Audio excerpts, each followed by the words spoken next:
Welcome back to Starting with IEP. This is episode 22, and I am Flor D'Amelia. If you're new here, I am really glad that you found this space, and if you're a returning listener, welcome back. You already know that we talk about things families wish someone had explained earlier. Before we jump into today's topic, I want to pause for a second. If this podcast has ever helped you feel more confident walking into an IEP meeting, or if you ever shared an episode with another parent who was struggling, please take a second to like, comment, and share this episode.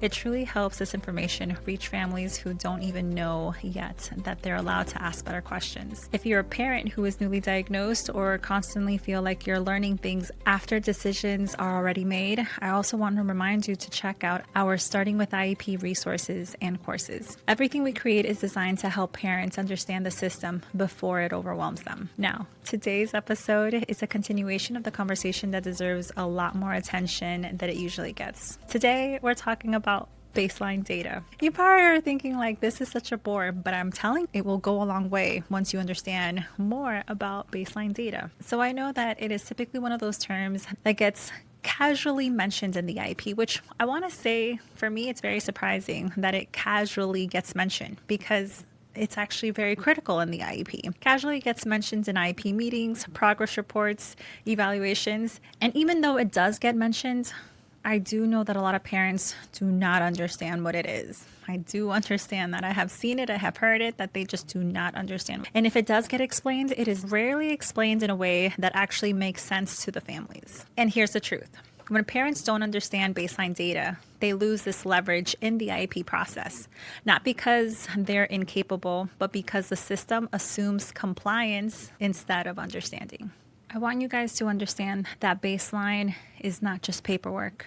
It is not optional, and it's not a starting line for every goal, every service, every claim, and every part of the process. So today, we're going to break things down and slow it down for you guys. We'll be talking about baseline data, what it actually is, why research and best practice demands it, what goes wrong when it's missing, and what you can do starting now to protect your child. So let's get into it. Let's start by clearly defining baseline data, because clarity here really does matter, you guys. Baseline data is a measurable description of your child's current level and performance before instruction and intervention begins. Meaning that they're collecting this data that has to be a measurable description that tells everyone that is reading that report where your child is. How are they performing before any instruction or intervention begins? Let me give you an example. I want to teach Aaliyah how to ride a bike, right? Now, if I told you this, you would be, oh, Aaliyah must not know how to sit on a bike. You must be thinking that Aaliyah, it just depends, right? It can be very objective. Where do you think my daughter's baseline is with riding a bike? Some people would be like, she won't even approach the bike. Some people might say, I think maybe she'll sit on it. Another one be like, she is probably sitting on it and trying to use her feet to drag the bike. Or another person's like, she can definitely ride it, keep balance, but she just doesn't know how to pedal. Right there. We need to know exactly where the baseline is. I will tell you where her baseline is because I have observed and I know she won't approach a bike. She will approach a tandem bike because she knows that her dad will ride with her and she feels safe. But if she sees a regular bike, no training wheels, she would be like, I'm not going there. I'm not going to sit on that because that's too dangerous. That is her baseline. But my 6-year-old can definitely sit on the bike, definitely wears the helmet, but she just doesn't pedal very well. She can't keep balance of it. Do you see the difference between these two individuals? The different baseline there? This is why it's so important, you guys, to collect data because we want to see the improvement. We want to see the progress. Baseline, it is not what we hope they can do. It is not what they did last year because last year's data is very different from this year's data. For example, my 6-year-old was petrified because she saw how petrified Aaliyah was of the bike. So she didn't want to sit on it either. But that was last year's. And now it's different. So you can't assume that they're doing their last year baseline data. It has to be current. And it also can't be what someone else assumes of your child. Well, baseline data is what your child can do right now, today. If the report was written last week, then it was what it was currently written on. So it is what your child can do right now under clearly defined conditions. A solid baseline should answer questions like, how often does this skill occur? How accurately does this child perform it? How independently? and with what level of prompting or support. Does that make sense? I think that part is so important. So I want to give you another example. Let's use this statement. The student struggles with writing. Now, is that a baseline data? Them struggling with writing? No, that is not baseline data. But what if you say the student writes their name independently 2 out of 10 opportunities with a model provided? Yes. Now that is definitely baseline data because they're telling me that they can write independently if there's a model being provided and at 2 out of the 10 opportunities. So they're telling me 20% of the time they can do it independently. They can write their name independently. And this is important also because sometimes they'll be like, oh, let me just pick a fake name. Student Alexandria can write her name. And then the parent can be like, that's cool, but can they write their last name? Can they write their street address? Can they write anything but their name? So even this baseline data was important because they're saying that their name they can write independently 20% of the time, but also the prompt level is that it has to be modeled. But what if we don't give any model? Can they do it independently there? We have to collect the data, right? We have to see. So it may have been 0 out of 10 opportunities, but they're saying when a model is provided in every single of those opportunities, that 20% of the time, the child is able to do it independently with a model being provided. So why does this matter so much? Because research in special education consistently shows that data-based decisions making leads to better outcomes for students with disability. These numbers that you're seeing on these progress reports actually mean something because you have a strong baseline data that you have used. But without baseline data, progress becomes very subjective, which we're trying to be very far away from because subjective progress is dangerous, very, very dangerous because it allows opinions to replace the actual evidence. Does that make sense? Do you remember in the last episode where we were talking about baseline data? And how the school claimed that made the statement saying that Aaliyah's baseline data was that she knew no letters. And then my statement was Aaliyah actually, her baseline data was from A through J. Those are 10 letters. But they were saying in the progress report that Aaliyah knew her letters from A to O. Those are 15 letters. They wanted to say during the year they taught her 15 letters. And I was in disagreement. No, that in the whole year they only taught her 5 letters because her baseline data was from A to J. Do you see why that's really important? Because the baseline data is different. And then you see a huge difference in actual progress or the lack of progress. You probably heard statements like, we feel they're doing better. Or from our perspective, progress is happening. But progress compared to what? If the team doesn't know where your child actually started, they can't objectively determine whether progress has actually occurred. So I want you guys to understand that baseline data is what turns the I think into the I know. And legally under IDEA, IP goals must be measurable. A measurable goal cannot exist without a baseline data. No baseline data means no reliable way to approve progress. So if you have no baseline data, what that means is that you have no reliable way to prove progress has actually been occurring. And a lot of the times what I have seen is 0.